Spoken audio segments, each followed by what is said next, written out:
African proverb says, the child who is not embraced by the village will burn it down to feel the warmth. What time in your life have you been closest to starting the fire? 16 years old. Finally decided to fight back against abusive parents. Only had to do it once to stop the physical abuse. The brain fucks kept happening. It's so terrible when the people that are supposed to protect you are your abusers. I'm so sorry you've had to live through this. It was long ago, all healed now. But that was the closest I ever came to saying, fuck the whole world, let it burn. What happened to them now? They've both died. Heart disease, Alzheimer's. I didn't grow up with the best family. There was a long period of time where there was constant fighting, and things often went too far. I didn't feel safe in many different ways. It all culminated to a point when I was 17, disowned, and about to get kicked out. But my vindictive defensive actions in the past made my mother know that kicking me out wasn't a good idea. I know the only reason I could have a roof over my head was because my mom isn't a citizen, and she knows I would have reported her for the crime of child abuse, which did happen, which would have put her residency in jeopardy. So, I guess I had to threaten to burn the village in order to feel the warmth of safety. Edit. A lot of people are assuming my mother is illegal, but she's not. I'm not exactly sure the mechanism through which she can stay in the United States, but she married my dad, American, and they got divorced. She can live and work here, but she doesn't have the full protection of the government like me. Thank you. I hope you have a good day. I had a coworker at a non-commission-based retail job where a coworker would repeatedly sabotage my sales so she could get a lot of credit apps and a high GSP, average hour sales. She would overhear my pitch for cards, required, and then lie to the customer so they would apply. I would have to try and rectify what she said while she hovered over me. She did many other questionable things, and I reported her multiple times, as did my co-workers and customers. Now, one time I got lucky and an 18-year-old kid came in to buy the most expensive desktop we have on display. 2.5K. She saw me do this sale, but I needed a manager to approve a tiny discount, but my radio was dead. Co-worker was watching me the entire time, so I asked if she'd call for the manager. She stone cold ignores me. I go for the manager, she prints out paperwork on the computer and tries to sell it to him. When I return, she literally yells at me in front of the customer to give her the sale because she worked too. I ignored her and didn't give her the sale. When I reported this, as did the customer, he was mortified. I was literally told by my boss, ignore when she does that. She's a middle child, so she does stuff like that. I was tired of the stupid lack of action, so I filed an HR complaint regarding her and 5 of my managers for not addressing it. They all got re-aimed for it. Only one is still in a management position. The rest were eventually demoted or laid off. Good on you. We need more satisfying ending stories in this thread. Out of curiosity, what was her commission percentage? I wonder how much money it takes to get someone to act so shitty. The absurd thing is we made no commission. She was doing this for her own bragging rights and to look better than the department in sales numbers. Unfortunately, it has a mixed ending. I left that job a couple months later to move to Korea. I was asked to work there again when I returned a year later, but was denied only by the one manager who is still there that I filed the complaint against.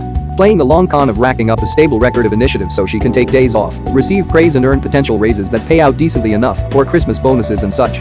She knew what she was doing. She wanted to look good so she could reap the job benefits without exhibiting any real initiative. Some may say that's a genius thing. I say it's absurdly lazy to fuck somebody else over to do so. When I was a teenager living in rural Alabama, I did not get along with my stepmother. She went out of her way to be as mean as she could to me. Once when she left the house, she took the mouse for the family computer with her, so I couldn't use it while she was gone. Well, I did her one better by taking a cord from the back, then locking myself in my bedroom until she got home. She uses my little baby stepsister against me and tells her to tell me she has a present for me. As soon as I unlock the door, stepmother yanks it out of my hand and starts screaming at me about why the computer won't work. Well, let me tell you, on both sides of me, I had a steel pole lying against the wall and a simple glass of water. I briefly entertained the notion of smashing her in the face with the pole, and instead just chucked the harmless water in her face. Whoa, I'm quite sure I avoided jail that night. So, is she still a massive bitch? Yeah. But luckily I live 3,000 miles away from her now. She isn't a part of my life anymore. Not for the past 15 years. Yay. I used to work in fast food and was the only person in the store that didn't smoke. Everyone else got to take a break to smoke, but since I didn't smoke, I wasn't allowed to.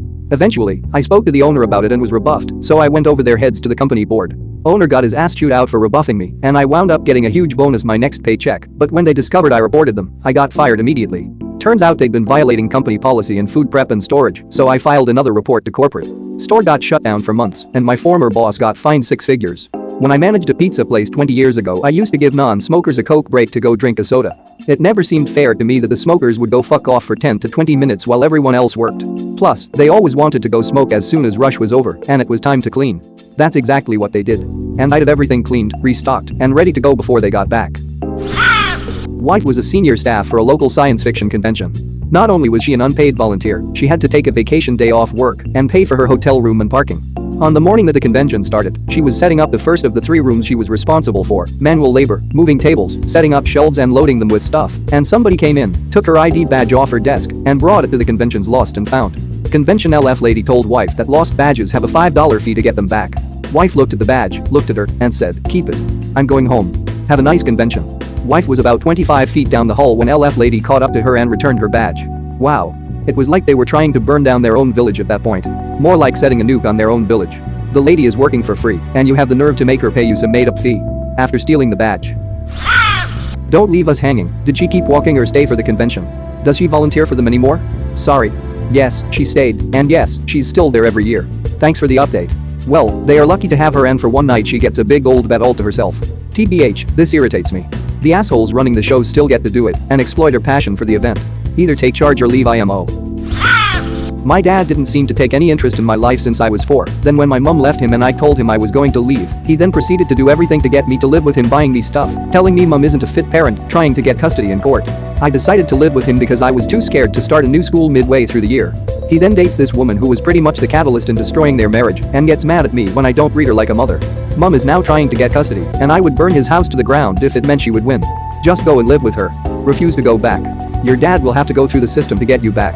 True, the cops might take you back to him once or maybe even twice, but ultimately, if you are stubborn enough, the cops will refuse to do your father's bidding and tell him to take it to court. Trust me on this. Just go to your mom now. I would, but she doesn't have a house right now. She's living with her brother, and I also want to finish the school year. She should have full custody by June. I can absolutely attest to being around people who were love-starved and then subsequently self-sabotaging or otherwise destructive. In a softer sense, if I have felt rejected, I have felt peace in sort of burning bridges to find myself. May the bridges you burn light the way forward. Just make sure you're off the bridge and no longer need it prior to burning it. We'll burn that bridge when we get to it. Moved to a new town and started going to a new church when dad got cancer. Went to church and told the pastor to try and get advice. Pastor announced this to the convocation and also told everyone that some lady's horse was sick. Watch the entire convocation console this lady about her sick horse. The convocation was in tears about some sick horse while my dad was dying. No one said a word to my family. Never been to church since. Oh, that's awful. I'm from the UK, so many of us are not brought up in any religion.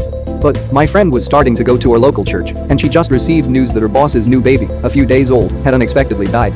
Totally distraught, she went to church and had a word with the vicar asking could the baby be mentioned in the "Please pray for" section of the service. She was appalled when the first question asked, was the baby Christian?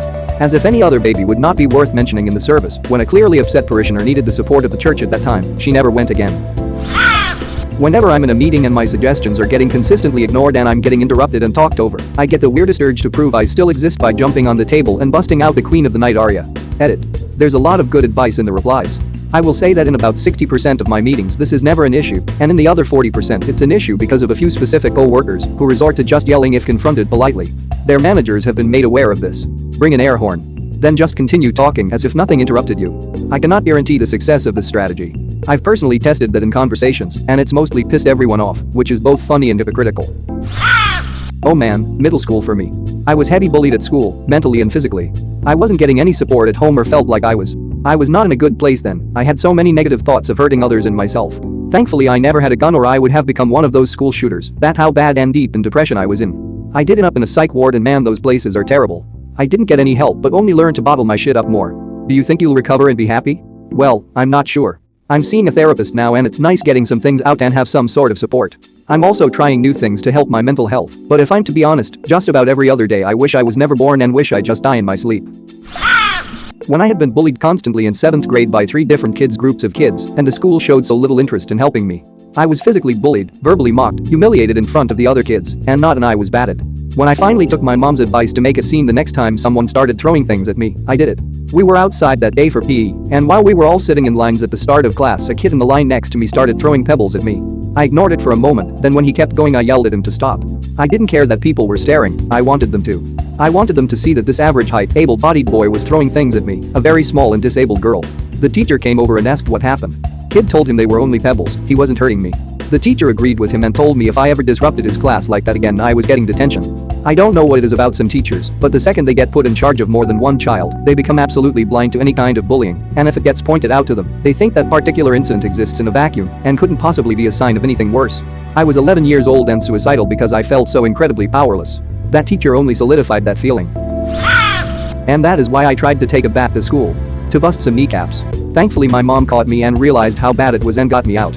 But not before bringing down hell on those teachers. She made even the principal freak out, despite how angry I was. For some reason, I never thought about using my dad's guns, and I'll always be thankful for that. Deep down I think it was because I really didn't want to hurt anyone. I just wanted them to leave me alone. Edit. The bat was also one that was covered in foam, so really I was a dumb kid. I tried to fight my bullies on multiple occasions. Note. The same demographics I mentioned earlier all still applied, and that didn't turn out so great. I'm not a violent person. I'm not really a physical person in any way, even when it comes to affection. But I wanted them to get it over with, if fighting was what it took. Quit throwing stuff, quit insulting me, let's just get it all out now. I even knew at the time that wasn't what any of my bullies wanted, it was the satisfaction of doing stupid things that got everybody to laugh at me. They wanted, but I couldn't hold back. I wanted them to see me. I wanted them to acknowledge me. Have a go, one-on-one, and we'll finish it for good. First time got me tripped, second attempt was with the same guy, and he just ignored me as I repeatedly hit him with my lunchbox, amazing that I never got suspended, and the third time it was with the guy who dodged my attempts to whack him, laughing because I was just so angry and I looked pathetic to him. When I was a kid my dad used to beat on me pretty often. When he was sober I usually did something to deserve it. When he wasn't it was just go time. One night, I was 14, he got drunk, and when I got home from a girlfriend's place, he cornered me and put a revolver to my head. He told me how worthless I was and that he would be doing me a favor by killing me. I didn't respond. I didn't move. I just waited for him to pull the trigger. He didn't.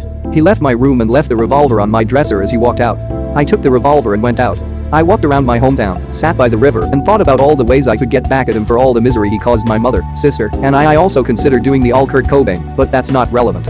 I took the weapon apart and threw its pieces in the river. No one's asked me about the gun since. It's probably still there. Edit. Holy shit, that blew up. Thanks for all the upvotes and awards, everyone. My stepfather used to run our house with the grip of fear. He'd beaten my mother pretty severely on more than one occasion. The one that stands out is the time he smashed a glass into her face. She still has the scars today, but that's just one of many. I'm physically disabled, brittle bone disease, so I knew I couldn't fight back. He had a foot on me both ways, height and width, so for the longest of times that was my childhood, daily arguments with a side of beatings. One day, I can't remember the specifics, but an argument had kicked up. He was doing his usual act of stomping around and intimidating everyone there by getting really in their face and screaming. I started arguing back in place of my mother, who had lost most of her fight by this point. He got into my face and could see my anger, so he was trying to provoke me by screaming, "Hit me." We both knew that I'd do more damage to myself if I did, and it would let him claim self-defense. I'd snapped, but I kept my cool enough to know that a punch wouldn't do anything, so I went into the kitchen and grabbed the biggest knife we had. Once again he started with the provocation, this time by saying "stab me," leaning his face down to be level with mine. So that's what I tried to do. I swung the knife straight towards his neck without hesitation. He dodged it and I overswung and stumbled a little. I got ready to go again, but that one swing was enough to make the point that I was really ready to kill him that day. He backed off and locked himself in the bathroom until I went out. That was the last time he was physically violent in my house. He would still be verbally and emotionally abusive until the day we got rid of him, but never again did he raise his hands or try to intimidate us. After years of taking physical, verbal, and emotional abuse from her husband, our neighbor stabbed her husband through the foot, pinning him to the floor. He had punched her in the face, knocking her down, and as she fell, she knocked the knife block which sent them clattering everywhere. As she got up to run away, the husband grabbed her by the hair so roughly he ripped a part of her scalp off. She had another knife in her hand and spun around and stabbed him through the hand. She ran out of the house and came to our house across the road. My mom pulled her inside and called the police. By this point her husband had freed himself from the floor but couldn't remove the hand knife and limped to our place. He's at our house yelling at us that he was going to kill his wife, my mom, my sister and I. My dad was away for work if we didn't send his wife home right now. My mom isn't the type of person to take threats lightly, so she walked out of the house with this giant Aboriginal tribal spear, which was completely ornamental and couldn't hurt you other than being whacked with it, and told this bloke to get the fuck off our property before she sticks him like the pig he is. The cops arrived shortly after that. Old mate went to prison for beating his wife and threatening to kill us. They also charged him with possession of a deadly weapon, which I found hilarious because the knife was stuck in his hand, so he had no choice but to possess the knife. Eventually, people just get sick of your shit and they'll fucking stab you if needed. Or stab you twice if it's doubly needed. LOL, charge him with the knife that's stuck in his hand. Maybe the funniest thing I've ever heard. Grew up with an incredibly privileged but emotionally abusive family. I never really fit in. They would frequently gaslight me with so much, but one that made me feel like I was going crazy was that they all hated each other, but would act like I was the only one to fight with anyone else and band together in that. I've moved out now, but there were many nights when I felt like I was going crazy and that I could burn that house down and not look back. Glad I didn't though, always a better way out. Edit. Wow, not a huge Redditor, first comment I've had with any real engagement. It's nice to hear there's other people who have dealt with the same stuff and still surviving as well. Nice to know peeps aren't alone in it. Stay strong, happy living. The time I was working at a psychiatric hospital and the CEO assumed I smoked drugs because I had dreadlocks. I worked hard for those patients and they trusted me. I shielded the hospital from nearly weekly riots of patients. After being unfairly judged and made to look dispensable, I almost set the inmates loose on the asylum. But then, I realized that it was selfish, and those people I cared so much about would be punished for fighting my fight for me, and basically would be the firewood for my fire. Just go on vacation for a month. Then they'll know what you do for them. On my weekends, it was me and one other counselor. On my weekends off, they had to have 4 counselors. They knew how much trust I earned with those patients. They paid me $900 a month to make the 45-minute commute when the hospital moved a couple counties over. They knew what a good counselor I was. But I had dreadlocks and wore silk shirts and shiny ties to work in a psych hospital where ties are absolutely verboten. The CEO thought I was a reckless druggie. No dude, I just treat the people like they are people. That was almost 20 years ago, and I still have patients from that time who contact me. I was raised in a cult. There were 11 kids, with 4 moms, and the leader had really convinced our moms that he was the Archangel Michael. I tried to run away over and over in my late teenage years, hiking across the desert in the dark to get to the highway, where I would try to hitch a ride. Every single time, well-intentioned truckers called the police to report a little girl walking along the highway with her thumb out. I am short, and I had been malnourished my entire childhood, so even after I turned 18, I was underdeveloped and couldn't convince anyone I was an adult. Michael always called me in as a runaway, and the cops would take me back. The last time, I was 20, and I felt so hopeless when I saw the police lights. I thought very seriously about trying to attack the officer with my knife that I always brought in case I was picked up by a crazy person. I knew I was too small and weak to actually hurt the officer, but he would be obliged to arrest me and send me to jail. It was the only way out I could think of. My family doesn't know that I've hit it big in my industry, the industry they said that you'd need superhuman talent or a lot of luck to make it in. I'm getting my finances and the logistics in order, and next week I'm moving out unexpectedly. The guys I've hired to move what few possessions I'm taking with me arrive sometime in the morning and my flight leaves in the afternoon. I'll leave a letter explaining that I haven't harmed myself, but they are not likely to see me for a long time. I've got my own phone on my own plan, a plane ticket, and a place lined up on the other side of the country. My family won't take it well since they thrive on control and conflict, and I expect the whole family to implode from finger pointing and drama whoring once I'm gone. Call the local police and/or sheriff's office and inform them of this. Don't give them any info about your new whereabouts, other than that it's intentionally far away. That way if your family tries to file a missing persons report, law enforcement won't act on it. This is something that abuse survivors are encouraged to do, and it sounds like your situation qualifies. Also won't waste police resources. Smart. Thank you very much for watching. Don't forget to subscribe and like this video. Tell me what you dislike or love about this video, so please comment below and hit the bell icon so you're notified anytime a new video is released. This is a WeCrow Media production.